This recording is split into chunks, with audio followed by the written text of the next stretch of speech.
Imagine 2,500 years ago, an Indian prince abandons his palace to sit under a tree, seeking peace in suffering. A Chinese sage walks through war-torn states, urging rulers to govern with kindness. A Greek philosopher stands in a marketplace, annoying everyone with one question: what is truth? The Buddha, Confucius, and Socrates never met. They lived thousands of miles apart, but they thought, taught, and changed the world at the same time. Strangely enough, history has seen this kind of genius clustering more than once. Moments when brilliance doesn't arrive as a single star, but as a constellation.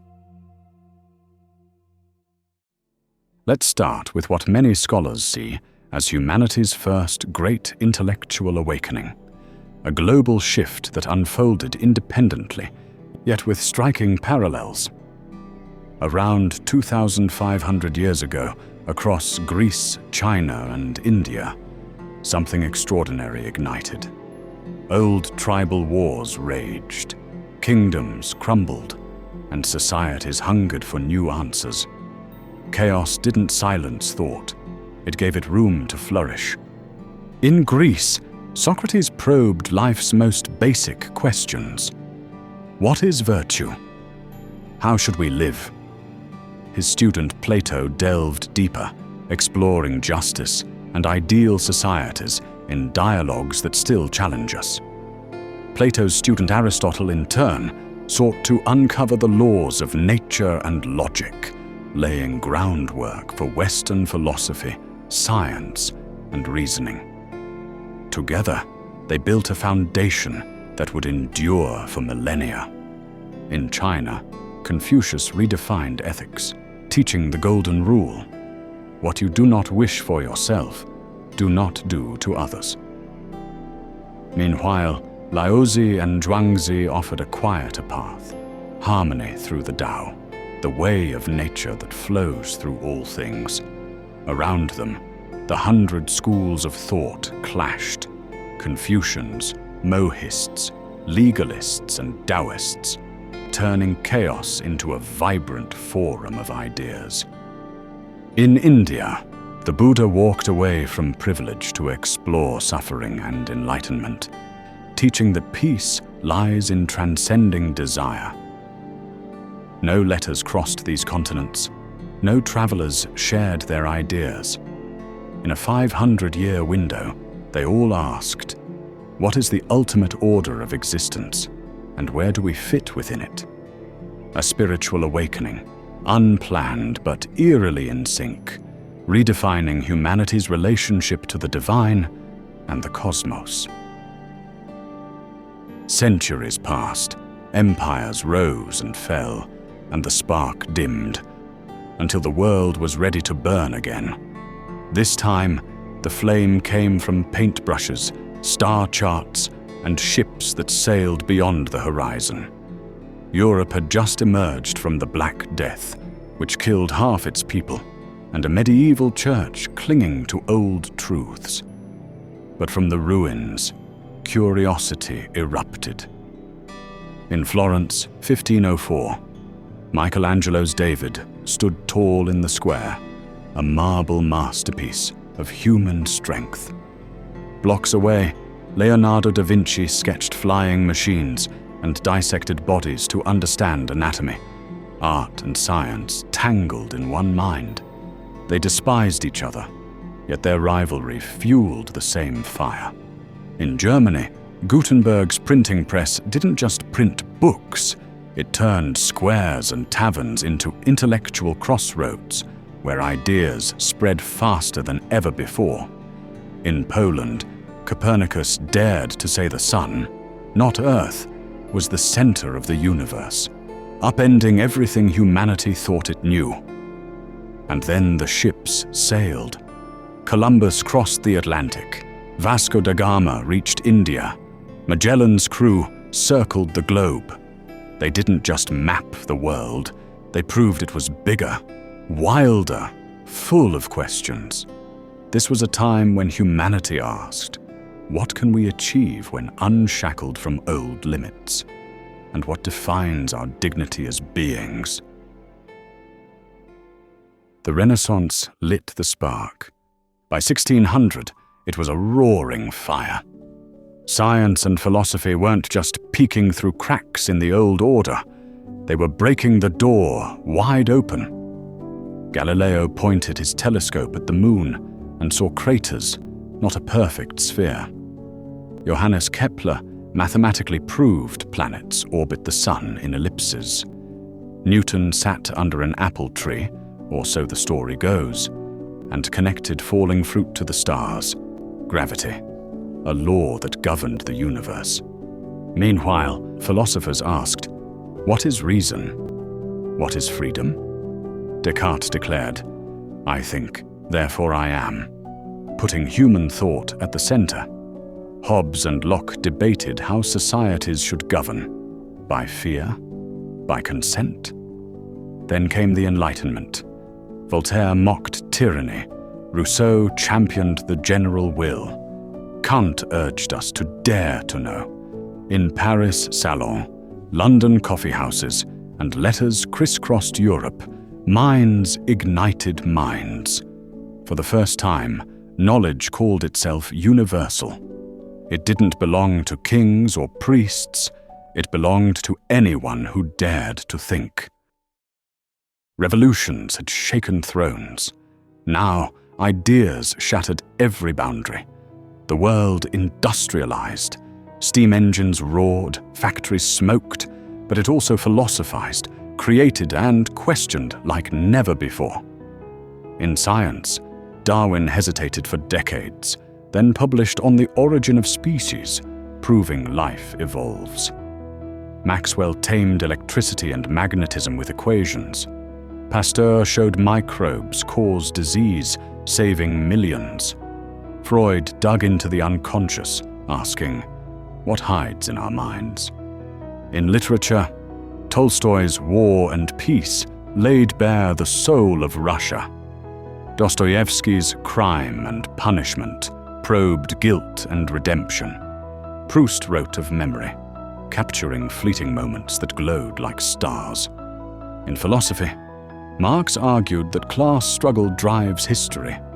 Nietzsche declared, God is dead, and dared us to create our own values. Wittgenstein tried to untangle language, the tool of all thought. Steam, steel, electricity, photography, radio, socialism, every corner of human life stretched, snapped, and rebuilt itself. It was a revolution of the mind, one idea colliding with the next. 4 eras, 4 constellations of genius, different places, different fields, but the same question. Why here? Why now? Why do moments of brilliance cluster like this? Historians have puzzled over it for centuries. The German philosopher Karl Jaspers called that first burst the Axial Age, a turning point when humanity started asking deeper questions, not just surviving, but seeking meaning. More recently, Eric Weiner popularized the term genius clusters, describing how creativity often erupts collectively rather than in isolation, reshaping entire civilizations. Looking across these eras, scholars have identified 3 recurring forces that help explain why genius gathers. They aren't hard rules, but patterns that repeat across time. Genius needs fuel, knowledge to build on, conversations to sharpen ideas. But when a society hits a critical mass of ideas, they don't just circulate, they collide. Ancient Athens had its agora, where Socrates argued with strangers. Tang Dynasty in China had poetry clubs and civil service exams, where scholars debated ideas to earn power. Renaissance Florence had workshops and patrons, where artists and scientists traded sketches and questions.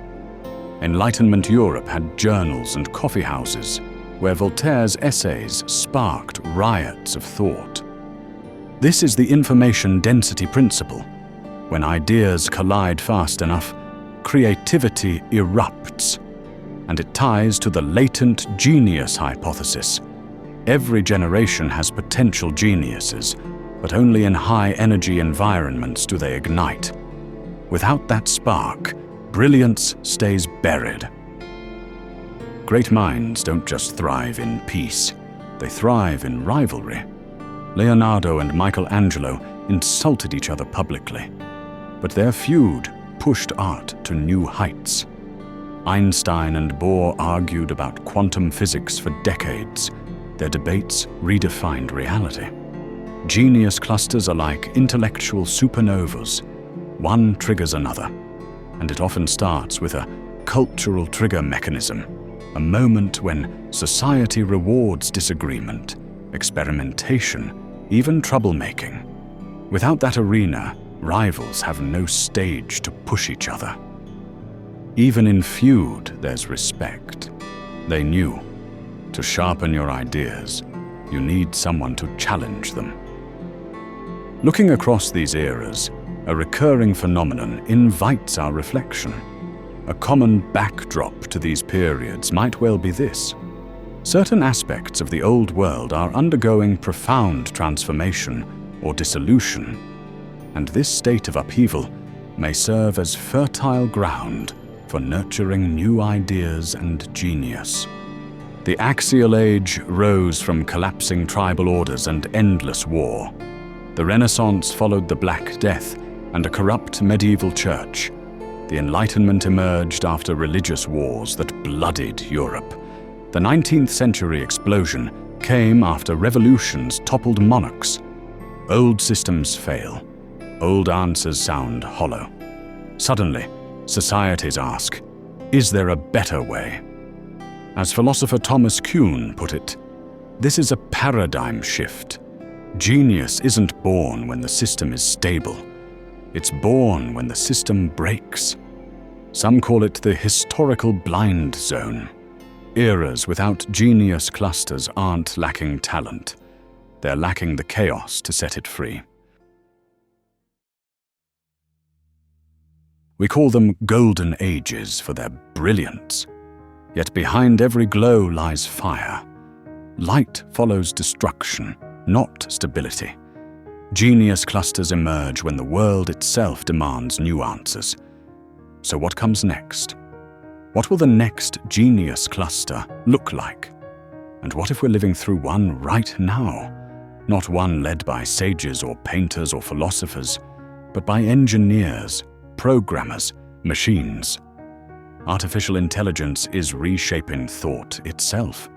It learns from every idea humanity has ever had, and it may soon outthink every genius we've ever known.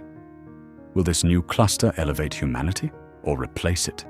Even the greatest minds of history couldn't predict the future, and this time is no exception.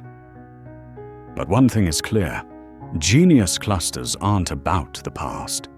They're about the questions we dare to ask now.